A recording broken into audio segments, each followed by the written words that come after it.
All right, here's our first new one for today. Oh, man. Oh, it's a new one. This isn't a real great example, but it'll work for our purposes. But this one right here, is it opposite or alternate?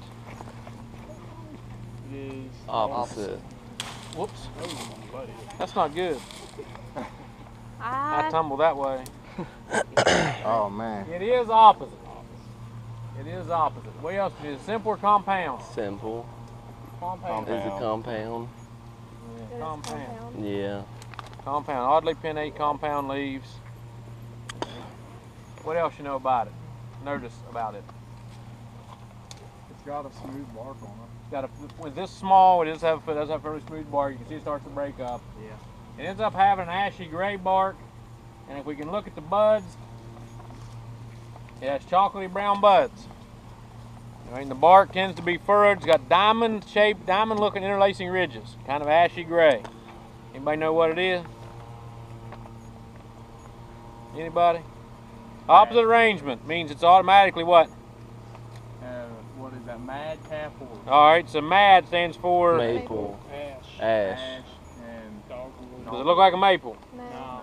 Does it look like a dogwood? No. Nash. So it's an ash. All right.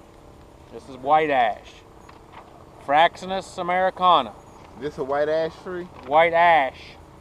Yes, in the Oleaceae family. This is number 5, right? Now this is your first new one. White. Fraxinus americana in the Oleaceae family. Okay, make sure White you got that ash. so I get this picture. What's the problem with white ash today? Ash borer. Emerald ash borer is killing a lot of them. A lot of these that we'll see, the bark will be stripped off of. Why is the bark stripped off of them? Because they Woodpeckers. burrow into the wood. Well, it's actually the worms, the larva of the emerald ash borer, which is a beetle. It's trying to eat the bark, eats the canflower of the tree, but it's the woodpeckers are trying to get those that actually strip the bark off of them. So it's kind of a compounded problem. Man, look at this cat. Man, you're acting like, man, he's getting it. You turn around, he's going 3 miles an hour. You're like, All right. Emerald ash borer. What do we use white ash for? mushrooms. Typically, it's where we find a lot of morels in the springtime. What else? Forest product-wise, what do we use white ash for? Baseball bats. Baseball bats. White ash has been a traditional thing for baseball bats for years. So we find this growing all over West Virginia. Start to see a lot more of it now because it sticks out because it's dead. Okay, so questions on white ash. Fruits on this are also a samara, but they're not joined like the maple ones we looked at. They're linear, they're straight. They kind of hang down. We'll look at those a little closer when we look at it in lecture. There are a couple different species of ash, but this white ash one is the one that we see most common. Right? Questions on white ash? Okay, anybody know what this is? Opposite or alternate? It is alternate. Simple or compound? Simple leaves. Because of the way they're on the twig. See, it's woody there. Anybody know what this is? What's it look like? What kind of tree?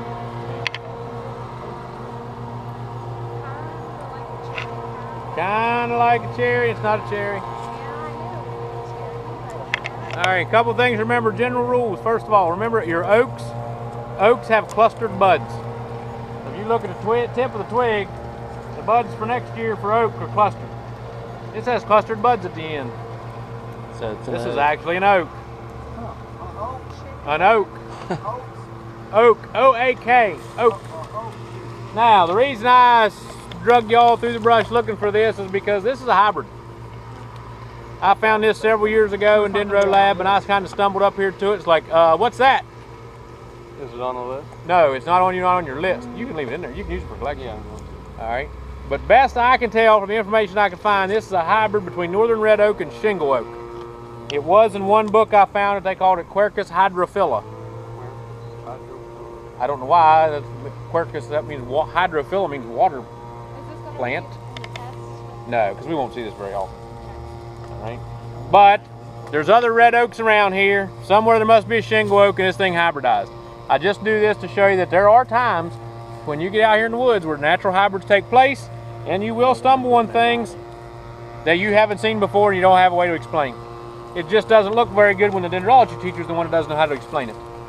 But this does happen occasionally when I just look like a total buffoon. Okay, well, you know 140 other ones. Yeah, but I think you we make can up for the tell ones this you one don't is, know. but it's Quercus. It's that thing. Man, look a at couple that years caterpillar ago, on it. a couple years ago there was acorns on it. Now there's several of them here. This one here, the one right there behind Logan is another one. There's a couple more right here, Man, but that they're just some caterpillar's type gonna of eat it. hybrid the way they worked out. No, We'll look at shingle oak. We'll look at northern red oak. Man. This is their baby. This is kind of the And shingle oak kind of has simple leaves that look very similar to that. All right, but where this one comes different is you start to get start to have lobes. Yeah. You get one that has a single lobe or one on each side or whatever. So that's why I knew it wasn't shingle oak. Yeah, look here. It's got one on both sides. Right? Yep.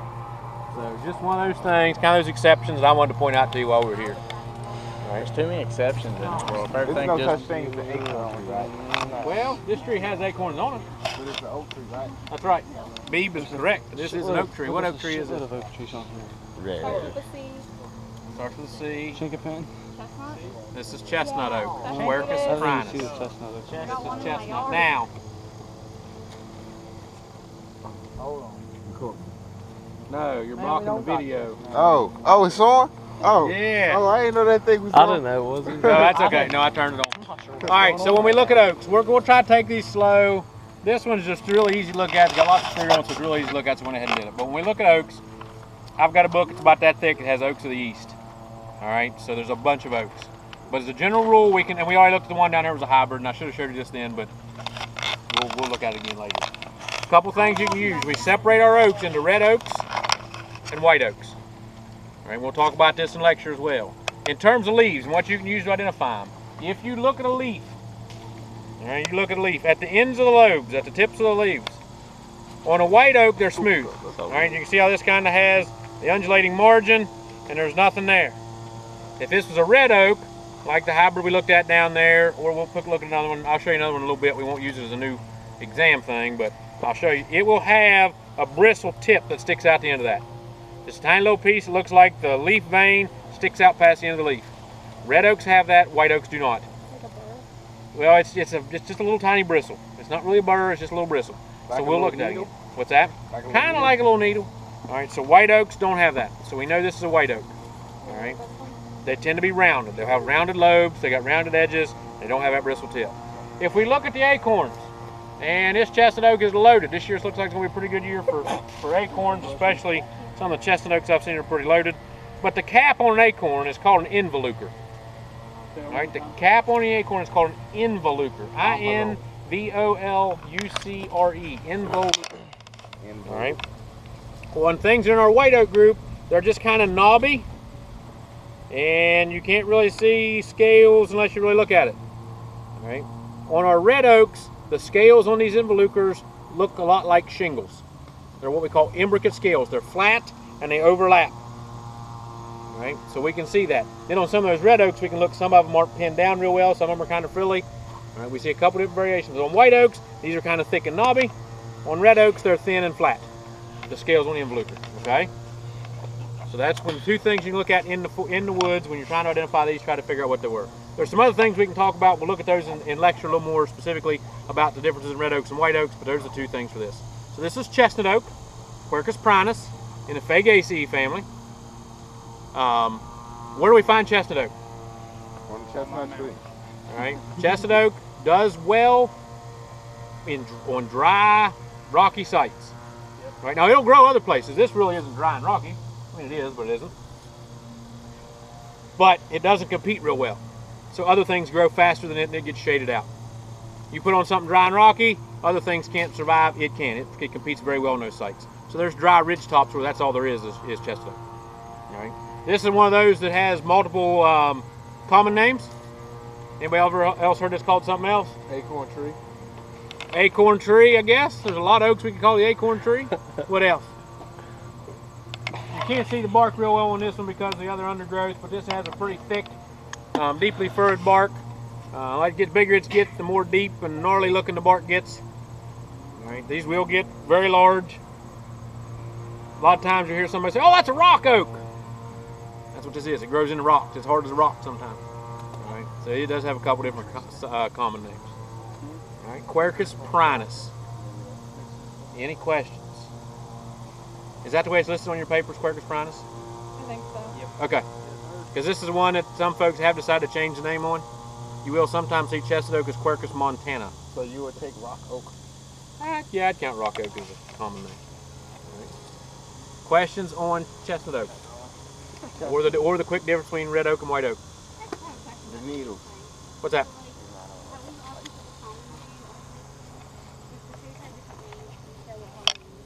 No. You can put both if you got room. So, yeah. Okay. Other questions? All right, what's this one?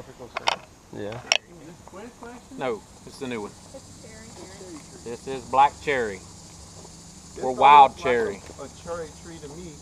All right, Prunus serratina. Prunus serratina in the Rosaceae family. All right, simple leaves. Long, lanceolate looking leaf, very finely serrate margins. Obviously they're opposite.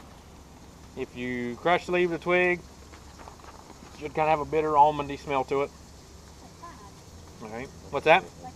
Yeah, kind of. Man, cherry leaves turn into cyanide. Actually, it's prussic acid. Oh, okay. Well, anyway, it kills They're cows. toxic to livestock. Yeah. Only when, remember this? Yeah, a lot of times for livestock, cherry leaves can be toxic, right? But they have to be wilted. If they're green, they can eat them. If they're dry, they can eat them.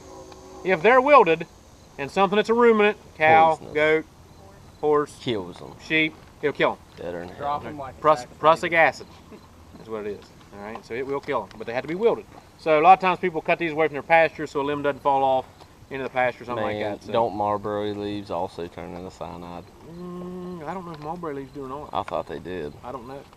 All right, this one's pretty easy to identify. The leaves are pretty straightforward. You can look on it. I don't see any off this one. Yeah, it's kind of hard to do. There should be cherries on this one, but the bark on black cherry is a dead giveaway. All right, what's the bark on black cherry look like? Burnt cornflakes. Burnt cornflakes. The bark on black cherry looks like burnt cornflakes. That's what it is. Okay, Flake. that's where it flakes off. Looks like burnt cornflakes. That makes it pretty easy. If they're younger, even like these twigs, you can see there's lots of lenticels on this thing. That's for gas exchange.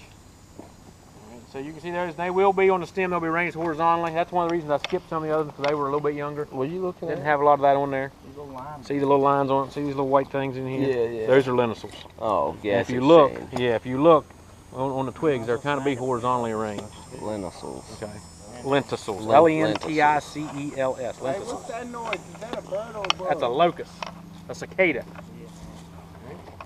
What do we use black cherry for? Wood. Black cherry is one of our high quality hardwoods, especially you get to the mountains of West Virginia. This is our highest valued hardwood. Now, cherry grows throughout the state, but high quality cherry grows at higher elevations. We can find all kinds of cherry here, but it's not Yeah. The high quality higher elevation. like what we have Best higher Virginia. elevation. Pocahontas County, Randolph County, Tucker County. Yeah, man. Scooby. What are kill a cherry tree? Dolly solids. Cherry Scooby. tree is really shade tolerant or shade intolerant, so it has to have light. But there's a variety of things that will. But this is one of our high quality hardwoods. Does anything eat the fruit? Birds. Yes, Coons. birds, critters, all kinds of stuff eat black cherries. All kinds of stuff. They're getting ripe now. They should be falling off now. Hell yeah. I don't see too many here, but I've been places where there have been. No, yeah. There's a little bit out there. All right. Questions on black cherry? All right. What's this one here that's kind of turning red? I can't really reach it, but we can see enough of what we can talk about. Actually, back up here just a little bit. I can reach it. This one right here. All right. Just says that's sassafras. How do we know it's sassafras? Because you said it. Do you notice anything? What else do you notice about it? It's got 3 shapes of leaves. Yeah, if you look at this, this has what they'll call polymorphic leaf shapes. Poly means many. Many different leaf shapes. There's about 3 or 4 different combinations you can find. So you'll find one that's a simple leaf with no lobes. All right, that the bug ate that. That shouldn't be there. But that simple leaf with no lobes. Then you can find one that has Man, get that one. Oh, man, you missed it. that has a little bit of one on it. You can find one that has 1 lobe. Kind of looks like a mitten. All right.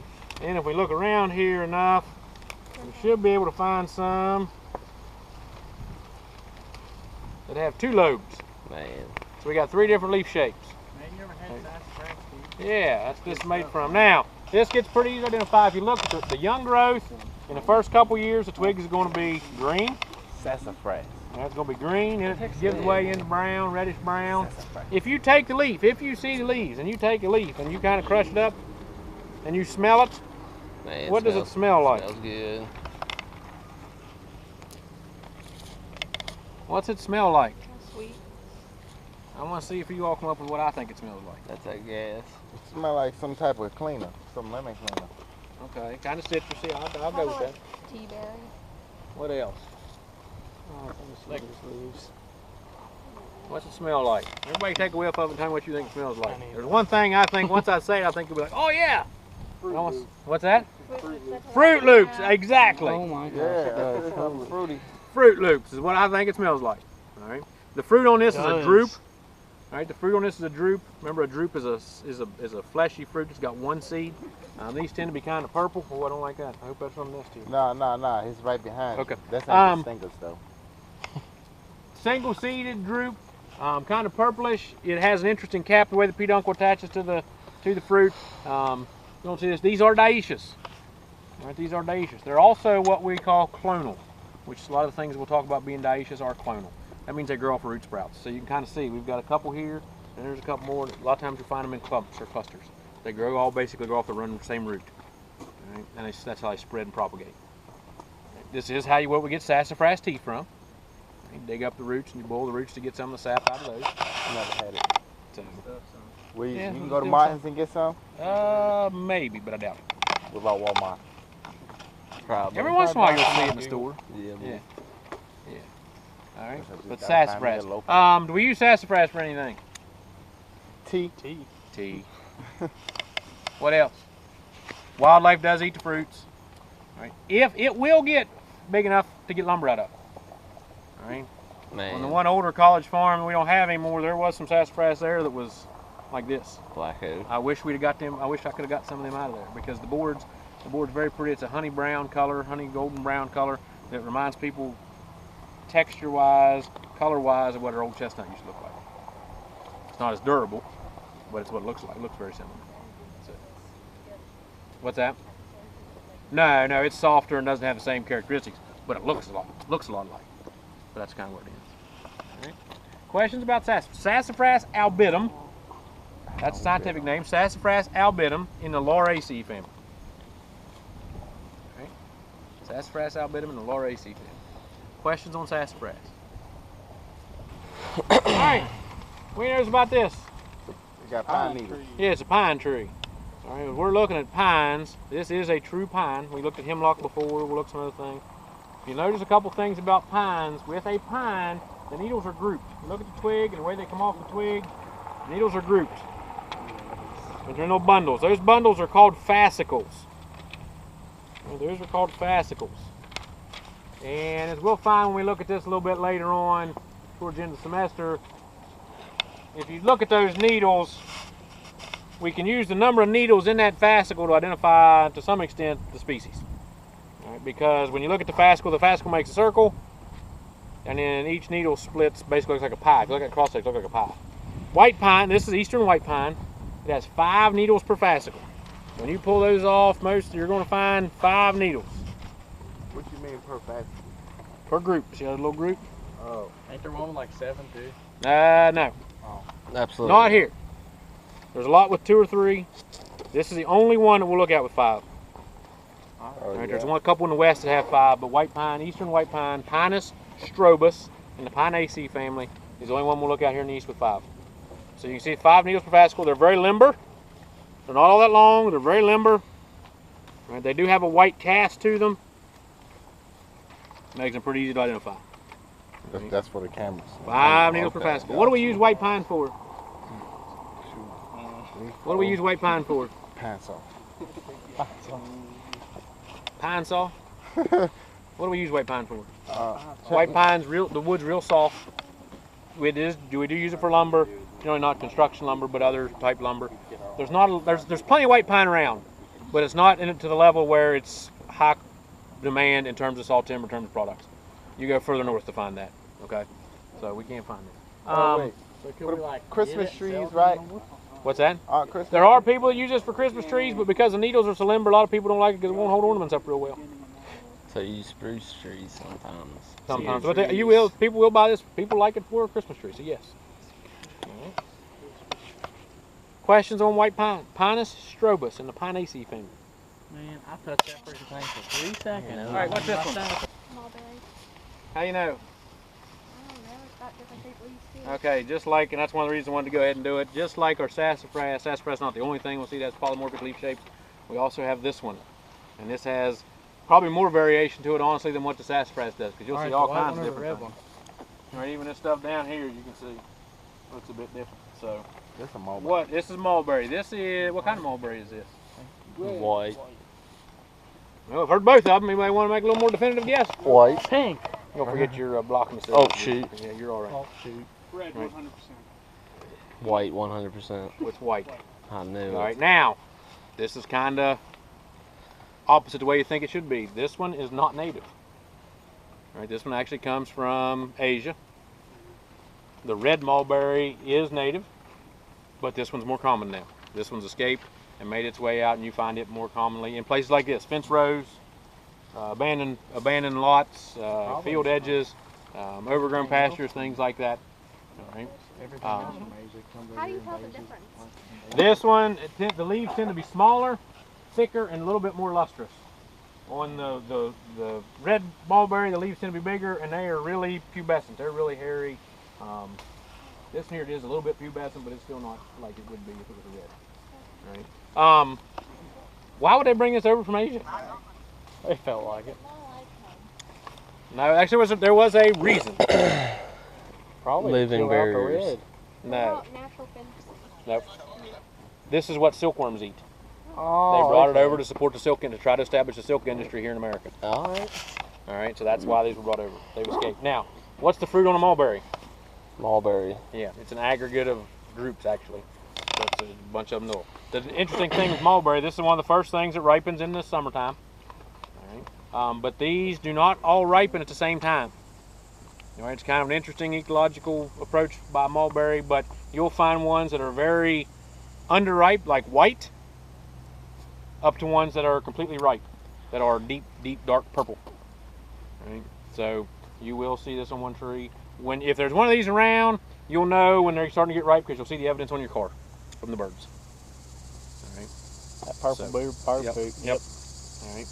June usually. All right. But there's quite a few of these. You'll see them. They're not all that uncommon. There's places on the farms where they get very big. This is Morus alba in the Moraceae family. It's in the same family as Osage orange. So we'll see this one, and we'll see red mulberry too later. This is Morus alba, white mulberry. Do we use the wood for anything?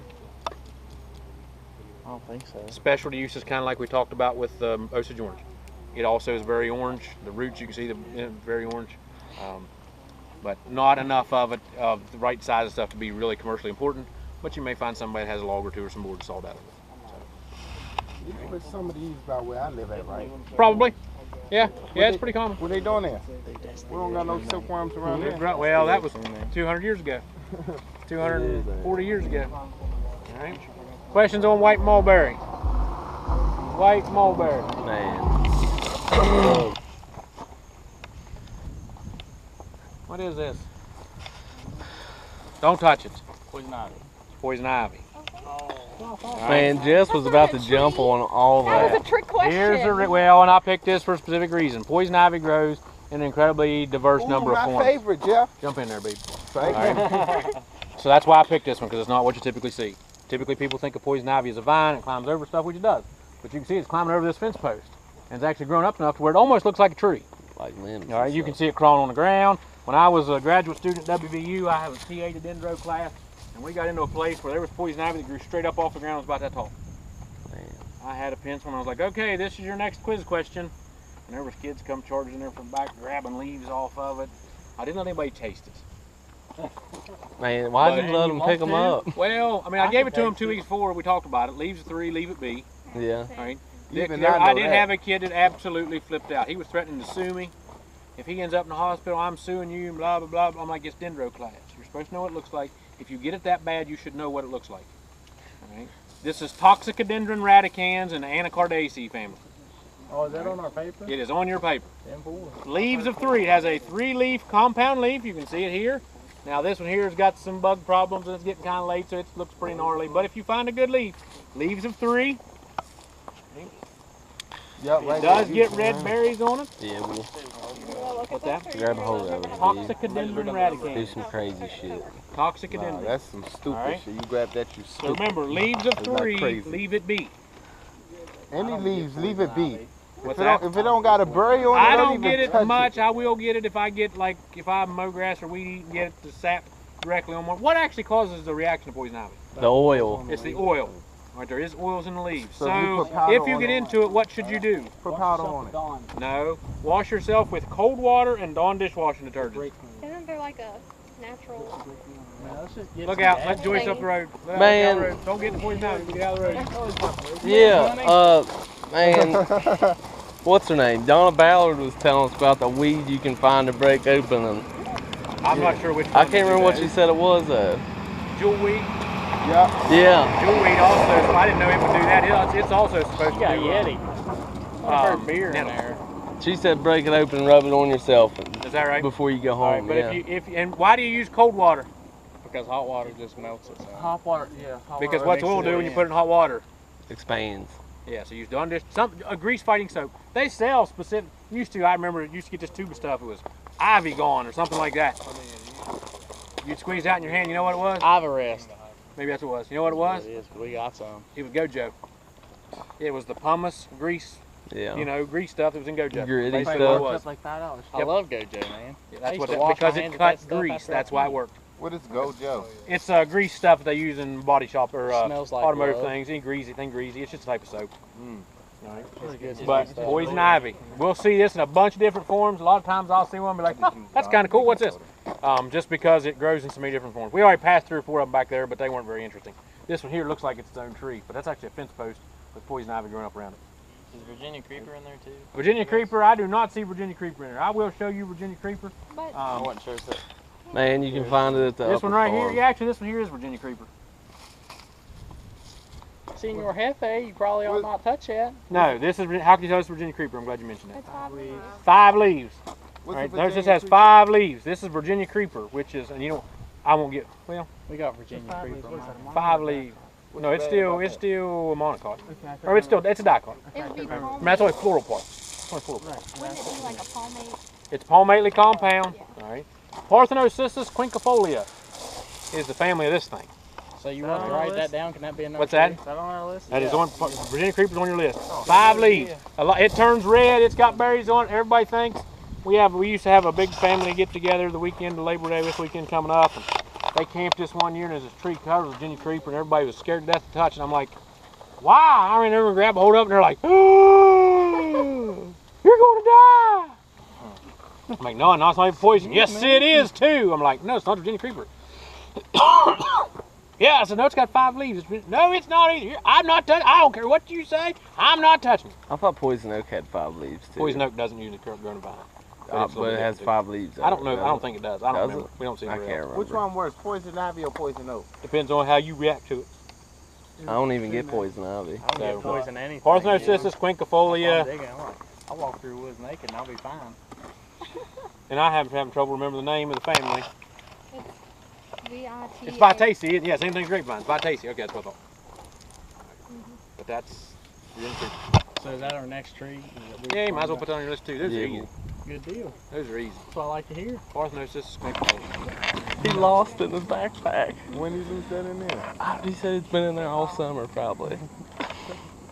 Okay, what's this one? We got a Sumac. couple of them. Here's a little one. Here's this big one here behind Oh. me. You can hear this one here. Ain't What'd you say, sumac, Stretch? never mind. Sumac. It is not sumac. Well, see, I thought I was trying to correct myself, but you made me look like a fool in front of No, class. that's a common Right. misconception, so I'm kind of glad you said it, because it's not. Man, is this thing on? Yes, it is. Huh? Yeah. Okay. Box. This is Tree of Heaven, Oh, I was gonna get what? Alanthus altissima in a Semirubaceae family. This thing basically is a weed. All right, it's also a transplant from Asia. It stinks. It smells awful.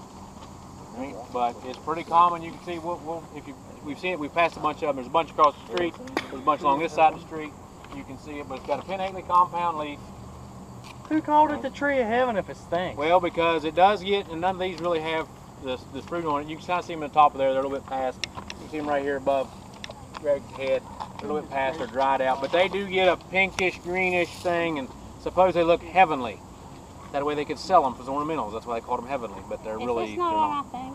It is. Ailanthus, A-I-L-A-N-T-H-U-S, Ailanthus. What? 13. Thank you. Right? We can tell this apart from sumac if you look at it. If you look at the leaflets, all right, compound leaf. If you look at the leaflets, at the base of each leaflet, there's a little indentation. There's 2 glands. All right, you can see those on there on each one of those leaflets. Sumac doesn't have that. All right, and the leaves are also more entire margins. Sumac has serrated margins. All right, so right here. See on this leaf? She heard you. Right here. Right there. Oh. Oh yeah, it stinks. All right, it will get big. What? Why don't you like the leaves? Are you telling jokes again? It will get large, as you can see Like from a this here in the camera's background. All right, it grows fairly rapidly. It's not worth anything lumber-wise. There's actually a place where it gets big enough where they were trying to convert it for lumber, but it doesn't dry very well. It cracks too much when it dries. Huh. You look at the stem, it grows very, very rapidly. Usually has pretty large leaves on it, so you get very big leaf scars. And a lot of times leaf scars are a little bit harder to see, but this one here, you can see leaf scars very easily. Right? But like I said, it's a weed. It stinks. It's nasty. If you see it, kill it for all I care. Tag on. It is invasive. Yeah. Yeah. Well, It is invasive. Smooth bark, gray, light gray lines in it. Pretty easy to tell. Man, for my Even with the project, leaves- I have cut that thing in half. Yeah, even when it's winter time, when the leaves are going, you can tell by the big growth nodes and the big leaf scars. It's still pretty easy to tell even without leaves on it. Is it good for lumber? No, not good for anything. Burning? Yeah, I doubt it. It's pretty light. It has been planted as ornamental. That's kind of how it got escaped. That's how it escaped. Questions on tree of heaven. Ailanthus altissima in the Semar-rubaceae family. world? Is it world? Opposite? I'll go with alderman. I've heard everything under the sun. Is it opposite or alternate? Man, it's alternate, ain't it? Right? Opposite. It's opposite. Okay, all right. This is opposite. It's a madcap horse. Which one is this? This is a maple. It's a buckeye. Nah, it's a buckeye. Or no, This is the horse chestnut. Horse family. chestnut. Yeah. This is actually horse chestnut. Asculus hippocastaneaceae. Asculus hippocastanum. Right? It's a hippocastaneaceae family. Yes. Hippocastaneaceae. All right. Now, buckeyes and horse chestnuts look a lot alike. That's the only 2 things in that family: is buckeye and horse chestnut. All right. What's the difference? The difference, if you look at the leaves, Man, they're like in 5 clusters. horse right? chestnut, they both have palmately compound leaves. Horse chestnuts have 7 leaflets. 1, 2, 3, 4, 5, 6, 7. Buckeyes have 5. Buckeyes have 5. Yeah. All right, so that's with the leaves. Now, you keep in mind when you start looking at smaller ones, theirs one only has 5, but it's a shaded one. All right, so buckeye only has 5, horse chestnut has 7. If you look at the buds, got fairly large buds. Yeah. All right. Horse chestnut Yeah, buds buds. are shiny and resinous. They're sticky. They got sticky stuff on them. They have resin on them. All right. So they're dark, shiny, and resinous. Buckeye buds are dull and pale, and don't have any resin on them. All right. They look very similar, but they don't have the resin and they're pale. Can you eat Right? No, that's the bud. Does it taste good? It's the bud, man. It's next year's leaves. I don't know if it tastes good or not. I doubt Or it. what's that sticky stuff? It's just resin to protect it from bugs and stuff. Oh, I thought Right. it was some type So of... those 2 things make it pretty easy. If you look at the fruit, I don't see any fruit on this one, but the fruit's a capsule. It's got a couple things inside of it. Horse chestnuts, the covering on the capsule has spines. Buckeyes are smooth. All right, we will see this a couple different places. These are very commonly planted. Horse chestnut is not native. It was brought in here and planted, but you can see it in a bunch of different places. There was a couple, there's one, they do get very pretty flowers on them. They got a little different flower appearance to them. There was a really pretty one on the Morgantown campus. I think they tore it out when they built the new ag building. Yeah. But there used to be a couple here, and there's several down the street here. But we'll see these from time to time. Buckeyes grow in the wild. Horse chestnuts kind of escape, but you typically find it more in planted places. Are their right. leaves about the same shape? The leaves are very similar, except one's got 5, one's got 7. Yeah, okay. They're both palmately compound. They look pretty similar, other than the 5 and 7. Okay. Gotcha. These may be a little more coarsely serrated on the margins, but just kind of depends. Okay. Not enough of these to be all that common or used for forest products, but we still see quite a few of them. Questions on horse chestnut?